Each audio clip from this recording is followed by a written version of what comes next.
Hello everyone, and before we begin, I just want to let you know I just published my very first book, Splinterbark Trial by Gorilla, in which young Shelley Holmes gains the power to explode wood with her mind, and now must defend the city from a cyborg gorilla. Link in the description. It has been a while since I've played a Sonic game, either being The Rise of Lyric or Lost World. I don't exactly remember. Either way, the advertising for Sonic Frontiers has been surrounding for a while, and it piqued my interest, and I actually put down a pre-order for the game. Play is a bit different than past Sonic games, adopting a more open-world style as opposed to the linear stages that Sonic has been known for the past few years. But of course, this is not the first time Sonic has done with minor incidents like Sonic Adventure and the bit buggy Rise of Lyric. Actually, the way Frontiers has its level set up is how Lyric should have been, opening up different pathways that would have been specialized for the four characters. While it may give a Breath of the Wild feel, it's not just slapping Sonic in Link's place and calling it a day. Sonic traverses and explores the island in ways that are unique to him, with platforming, rail grinding, homing attacks, and parkour. When you start the game, you're given a blank map in the map option. While you can traverse to areas not seen in the map, the game map itself will not be revealed until you complete various challenges. The challenges themselves are pretty easy to complete and mostly test on the player's understanding the controls, such as time speeds, parkour, and of course parrying.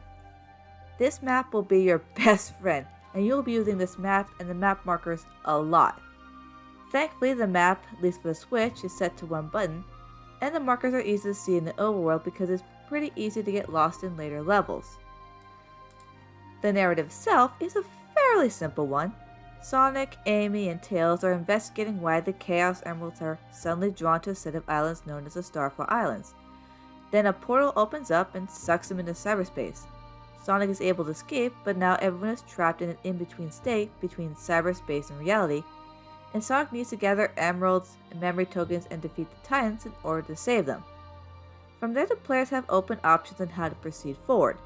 Granted, there are mainline story quests that are necessary to complete to move to the next island, but players don't have to do them straight away.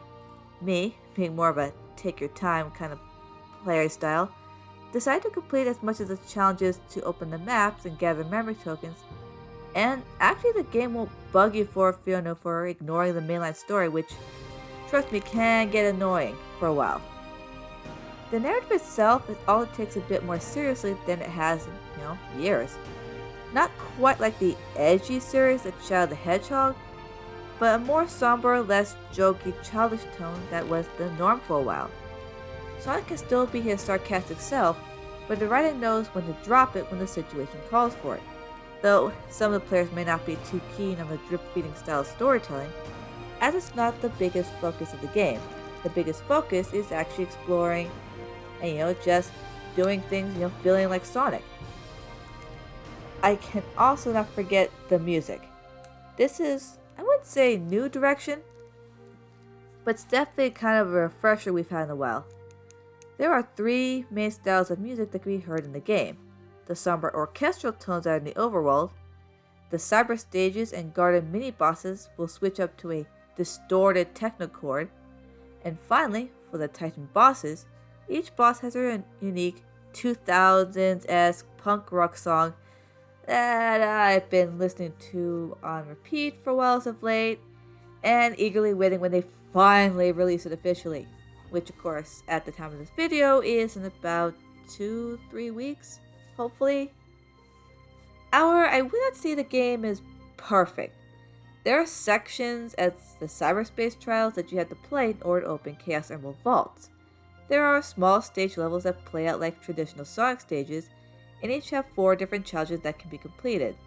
Completing the level, gathering enough rings, getting all the red coins, and going under a certain time limit.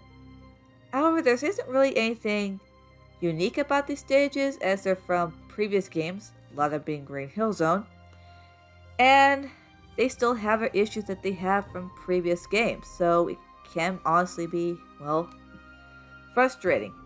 And I don't really know why they feel the need they had to have it in there. Maybe they're afraid that players would say, hey, there's nothing really Sonic-y, or it's not Sonic enough in this game, so let's add some more traditional Sonic stages. But, I don't know.